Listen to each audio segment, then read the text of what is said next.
Hey everyone, I'm Otis. I became a millionaire when I was still in high school, and I made all that money myself. I made a decision. I worked really hard and was able to reach my goal. But ultimately, I ended up losing all the money I made. It all happened within a year and a half. How did I manage to get rich so quickly and then lose it all just as fast? You'll find out when you hear my story. My dad died when I was little. He had worked at a paint factory for years. He had been exposed to so many chemicals that his body couldn't take it. After that, my mom had to work 2 jobs to support our family.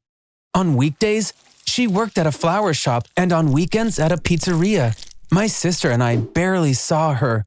She'd leave before we got up and come back after we'd gone to bed. That was the only way she could manage to pay all the bills. One morning, we woke up and Mom was home. She had a fever and a bad cough. She stayed in bed for 3 weeks. We realized during that time that if Mom couldn't work, we'd literally go hungry. We didn't have any savings for situations like these. The fridge was empty within a week, and the pantry within 2 weeks. By the 3rd week, there was nothing left to eat. My mom still wasn't feeling great, but she had to go back to work. That's when I started thinking about money.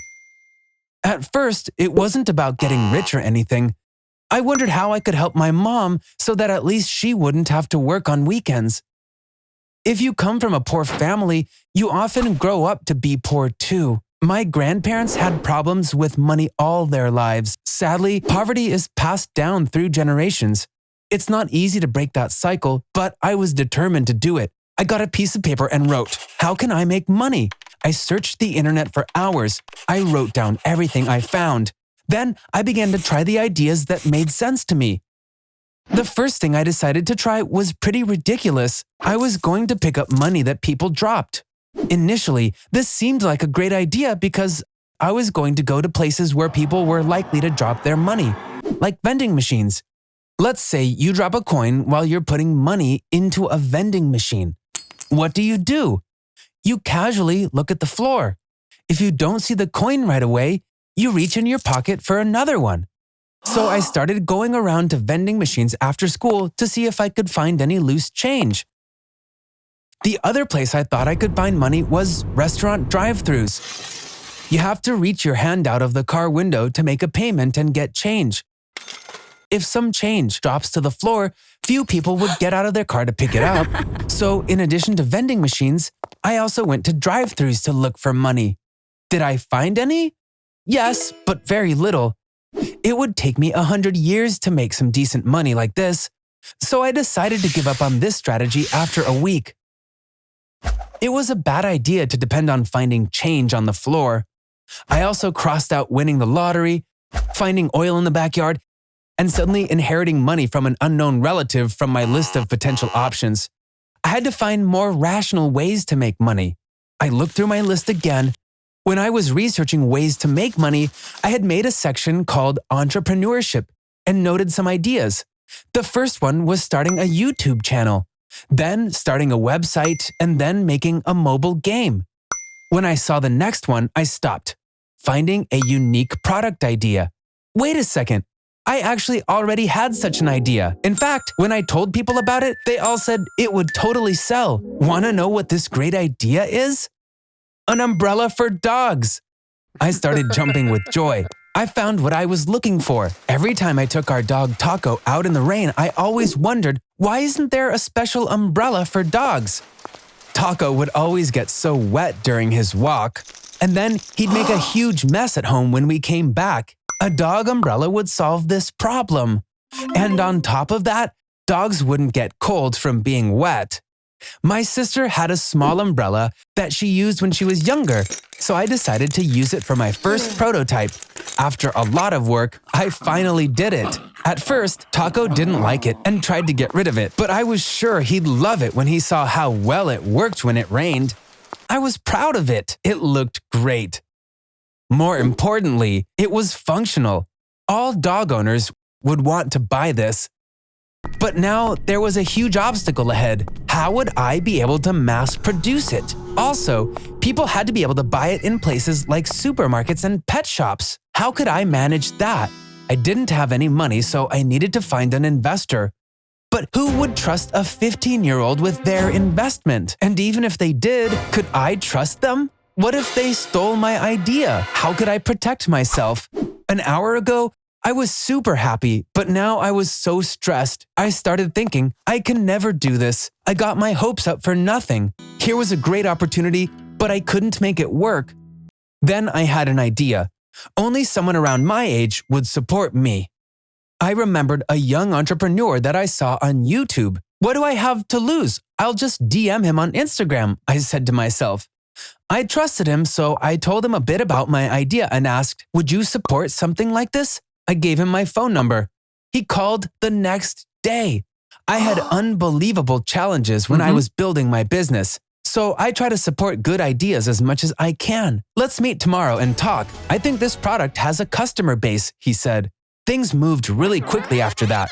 I had a partner now. I felt like I was in a dream. We started working immediately. We got a professional team to help us finalize the design of the umbrella. Then we found a factory that would produce it. We started advertising on social media when we got the first umbrellas. They received a lot more attention than we anticipated. Almost every dog that was out in the rain now had one of our umbrellas. I was so proud of myself, and just as I had dreamed, I was making a lot of money. I wanted to buy a house in the best neighborhood and move there with my family. I looked at houses with a real estate agent. I found a really beautiful one. I wanted to show it to my mom before buying it, but my mom said she didn't want to move. I can't change my life so quickly. Plus, we lived here with your dad for many years. I don't want to leave our memories behind, she said. I was so surprised. I insisted, but she wouldn't change her mind. If you want, you can live in that house. It's your right. Your sister can come and stay with you from time to time. But I have a condition. Don't drop out of school. I want you to at least graduate high school, she said.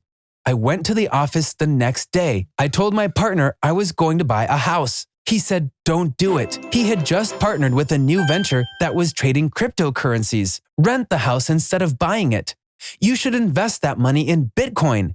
You'll make enough money to buy 3 houses next year, he said. I trusted him, so I followed his advice.